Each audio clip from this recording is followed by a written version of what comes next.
She's now going to do a side plank with more of an abdominal emphasis. She's going to do a pike tuck. So go ahead, Jane. As you can see now, she's flexing the leg towards her chest and bending at the waist as she does this, like an accordion. Obviously, this places a lot more load on the rectus abdominis in here. We're still getting a lot of hip firing down here, these glute medial muscles. Okay, Jane, now extend your arm. Extend the arm now. Flexes the leg towards the chest, bends the waist. A lot more load on the shoulder joint, scapula, arms. Okay, time, good. Okay, now we're going to do a forward lunge here. Everybody knows what a lunge is basically. It's basically you're stepping one leg in front of the other as you're moving forward. Now with the bands on, of course, it slightly throws your balance off a little bit, but that's good in a way because it forces your body to stabilize itself more. Go ahead, Jane.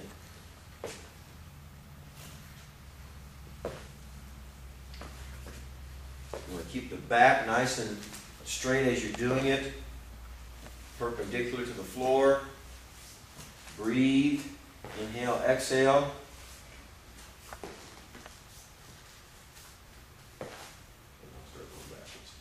Now she goes backwards. And once again, backwards requires more balance. It loads the body more eccentrically, which means you're having to decelerate.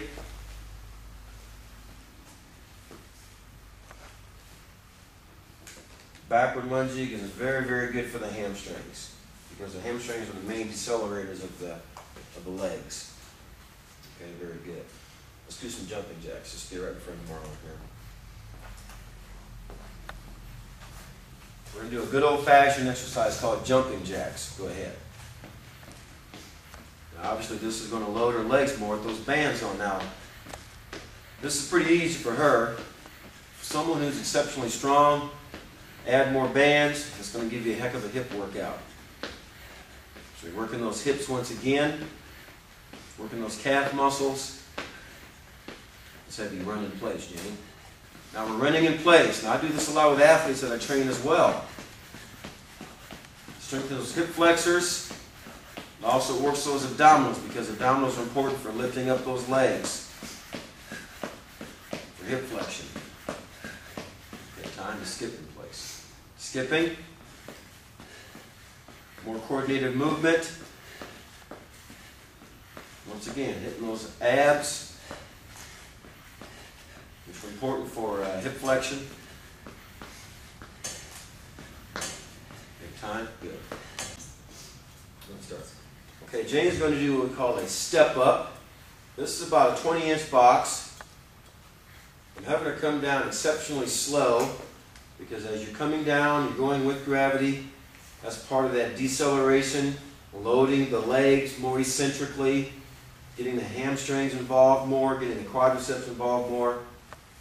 If you have a patient or a client that is rehabbing, you want to slow the pace down to strengthen. Now, if I was training someone for weight loss, muscle tone, I'd have them speed up the process to get the heart rate going more, to fire the muscles more, get the metabolism going. Okay, now change legs again. All right, have her change legs. Same thing, the opposite leg.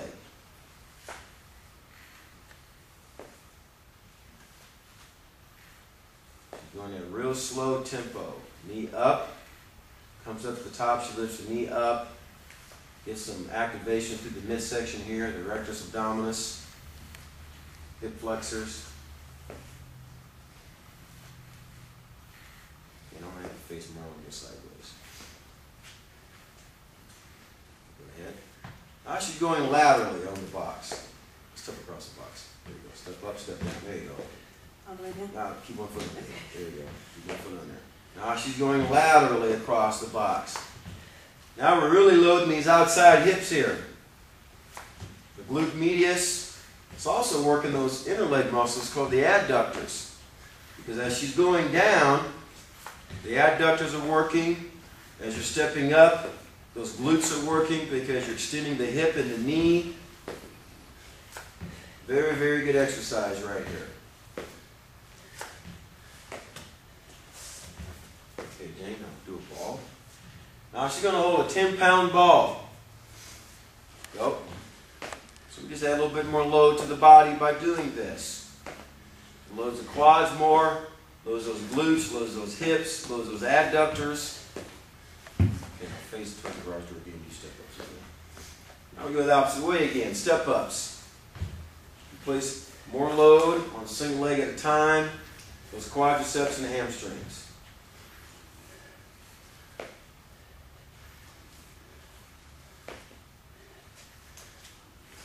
change legs.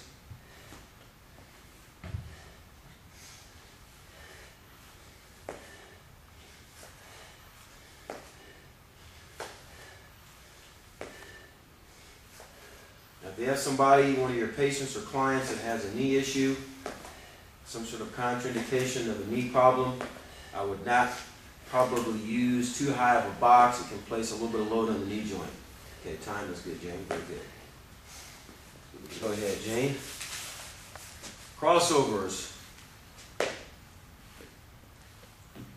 Now we're emphasizing here more hips. He's crossing over. And during that crossover movement, you're really stretching those hips out. This exercise gets even more glute activity than the just sideways step-ups that we did previously. Now, because you're stepping down to the floor, you're decelerating. Now, this exercise requires a little bit more balance than the other step-up drills we did. So if you have a patient or a client who has a little bit of a balance issue, you might want to use just a small 6-inch, 4-inch box. This particular box is 18 inches. Okay, might use the ball in there. Okay, now I'm going to load her with a medicine ball. So now we just load the body more. Put some more load on the legs.